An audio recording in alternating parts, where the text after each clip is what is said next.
Hey everyone, and welcome. Have you ever found yourself kind of stuck trying to talk about something that happened, yesterday or last week? Well, you are definitely not alone. So today, we're going to unlock one of the most important tools in your English toolkit, the simple past tense. Ready? Let's dive right in. All right, here's our game plan for today.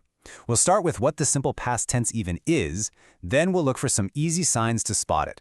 After that, we'll get into the main rule for making sentences, cover the slightly trickier stuff like negatives and questions, and then it's your turn to practice. So let's get going. Okay, first things first. What exactly is the simple past? Let's break it down nice and simple, so the rest of our journey makes total sense. So, here's the main idea, and it's pretty straightforward. We use the simple past for any action that is completely, finished. It's done, over. It happened in the past, and it stayed in the past.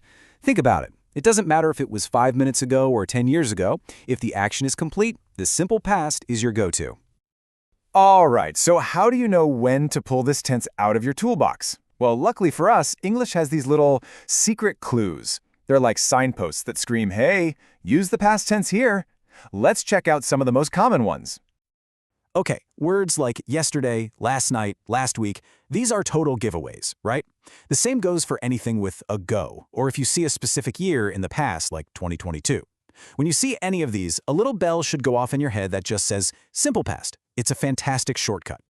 Okay, time to get practical. Let's talk about the actual rule for building these sentences. Think of this as the golden rule.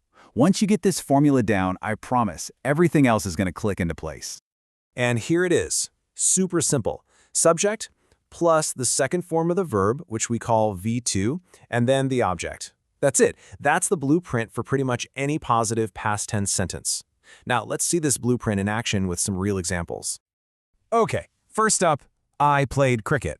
See how that fits our rule perfectly?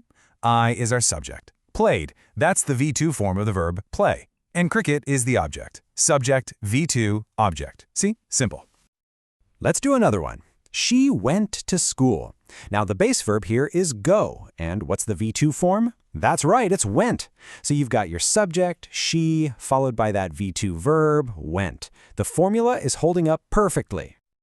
Are you starting to see the pattern here? It's so consistent. The subject can change. It can be I, she, we, it doesn't matter. The rule stays exactly the same. So here, our subject is we, the V2 of watch is watched, and the object is a movie. All right, one more just to really lock this in. He ate an apple. The base verb is eat, and its V2 past tense form is ate. So again, he is the subject, ate is our V2 verb, and an apple is the object. Subject plus V2 plus object. That's the core rule you need to know. Okay, so you've totally got the positive sentences down. Awesome! But what happens when you want to say something didn't happen? Or you need to ask a question about the past? Well, this is where a little twist in the plot comes in. We need to introduce a new character, a little helper word. And here it is, the big twist. Check out the difference. For positive sentences, we use that V2 verb, right? But look what happens for negatives and questions. This new helper word, did, shows up. And here's the secret sauce. Once did is in the sentence, it does all the heavy lifting for the past tense. This means our main verb gets to take a break and just chills out in its original, base form, the V1. So let's zoom in on the negative rule. The structure is just subject plus did not, and then, and this is the part you really got to remember, the base verb, V1.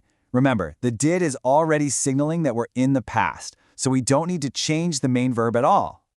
For example, you would say, I did not go to school. Notice we say go, not went. That's a super common mistake, but now you know the secret. Why? Because did is already doing the hard work, telling us it's the past. So go gets to stay simple in its V1 form. And guess what? The exact same logic works for questions. It's so easy. You just pop did at the very beginning of the sentence, follow it with your subject, and then, you guessed it, the base form of the verb, V1 again.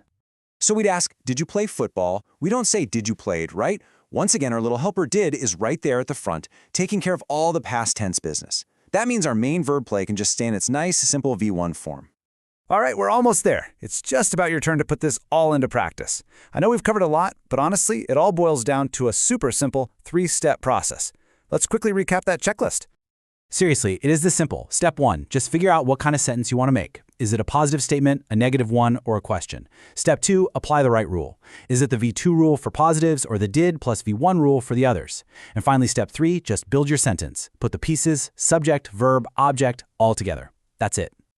So, to wrap this all up, I'm going to leave you with a little challenge, one that uses the exact rules we just learned.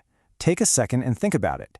How would you answer this? Because pretty much any answer you can think of will use the simple past. So, come on, give it a try. What did you do yesterday?